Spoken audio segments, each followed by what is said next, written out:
Hey followers, it's Dan. Uh, Sitting in the park right now. I was watching the YouTube channel of Will Wheaton this morning, and I liked how he posts like these vlog entries that he calls stream of consciousness, and they're like 3 minutes long, and he'll be like sitting outdoors and talking about some of the stuff he's interested in. And while I was sitting in the park just now, I thought I'd give one of them a try. I was just thinking about um, kind of like fashion and culture today and yesterday. Like I was like walking around in the West Village and like people watching, and it's like kind of like a bit of a new era right now, and I can like notice how people look different, they dress different.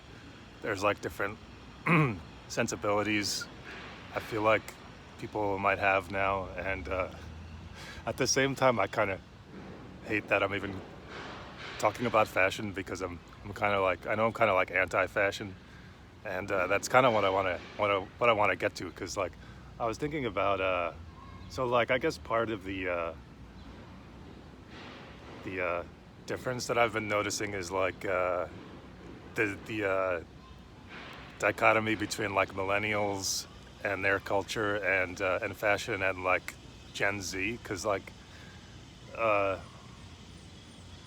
feel like that's where the difference lies. You know, like my peers, like I was in a little bubble where I didn't really have to think about how people looked to some extent, because I feel like my peers kind of had like a certain sensibilities, and I would just be used to seeing it.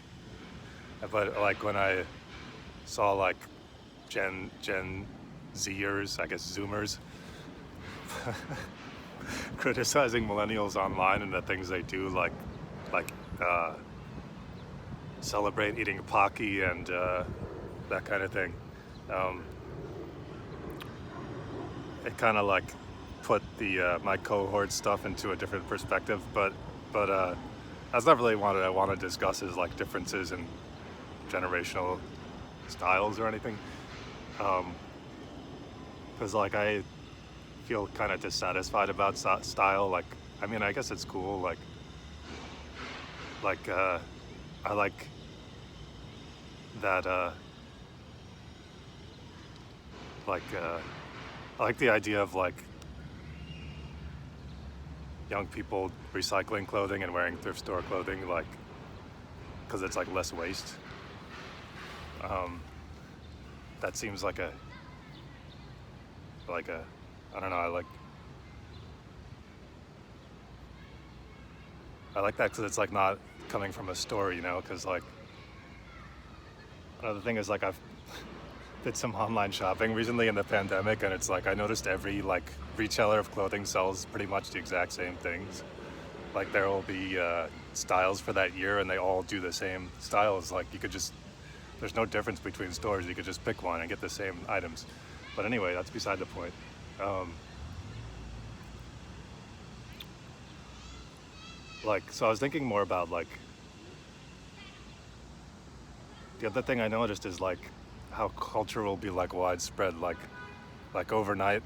Well, I mean, like seemingly overnight to me. That's not really how it happened, but like it's like seemingly there's a bunch of Zoomers around, and then I'll notice like patterns in how they dress and stuff.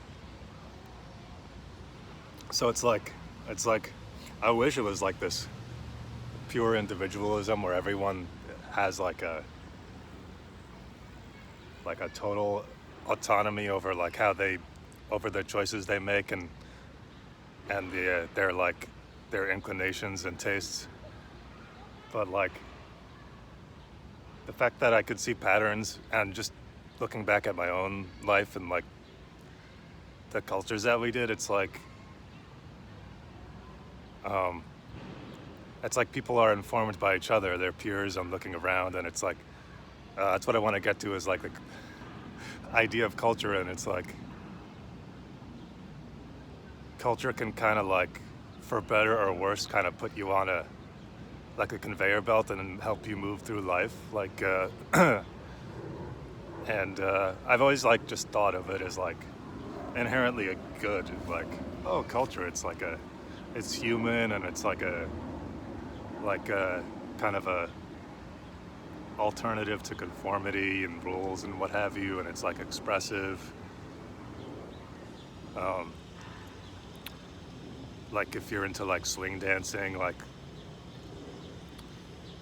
it gives you a way to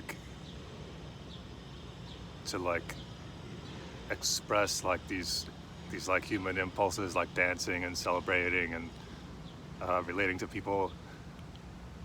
But like I like also like look back on stuff, and I just go like this. I just go, like why that? Like why do we do that? Because it's like when I could look at almost like my whole generation's kind of like kind of arc. Not that my generation is done, but there's a lot of time to like to like look back on and extract from, like 10-15 years of like 20s and 30s and people kind of doing all this stuff and establishing themselves. And some of it looking back on makes me facepalm, and what causes the facepalm is my realization that it was following a culture just because it was kind of the thing. And then it's like when you're doing it, you're just like, it's like a kind of like you're a fish underwater and you're not thinking about the water. But I feel like that's kind of what it is, because like you might be doing something that is like a reaction to the time, and then later on like the younger generation will see it starkly and be like, they'll have like criticisms of it. But the main point I wanted to get to was like this idea of like, is culture good or bad? Because like I was saying, I've always like associated it with like healthiness and individualism and expression, and that is like a good thing about it. But like the idea of it being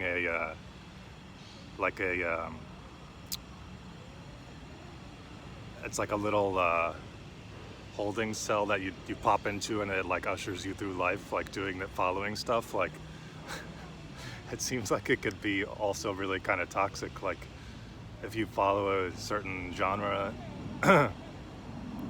or like a certain brand or something, like it fulfills its purpose of like rolling out what you need. Like if you like a particular musical genre, like it'll probably update itself, and you'll be like, oh, the new track, it's like a revolutionary relative to the previous track.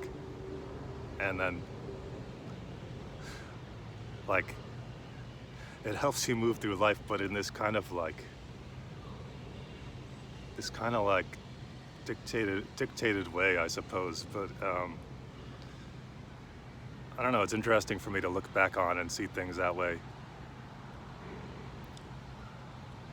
because like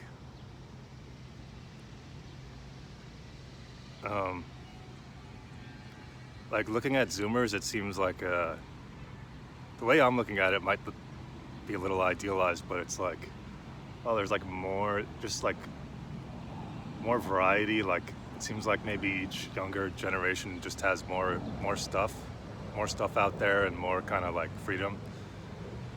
And I'm seeing it as like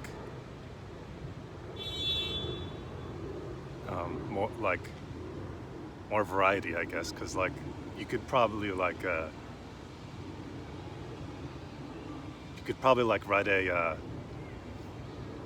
pamphlet about millennials and be like, prominent millennial styles or cultures. I know it'd be like breaking down you could break it down into like 10 different like styles and musical genres.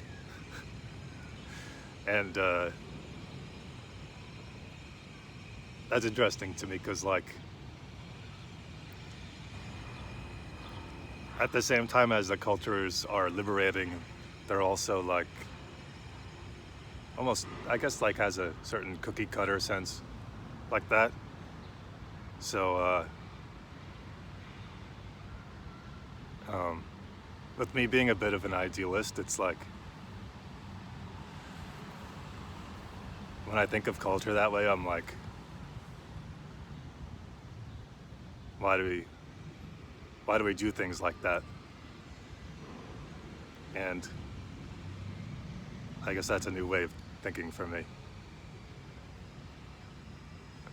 All right, I appreciate you listening to this.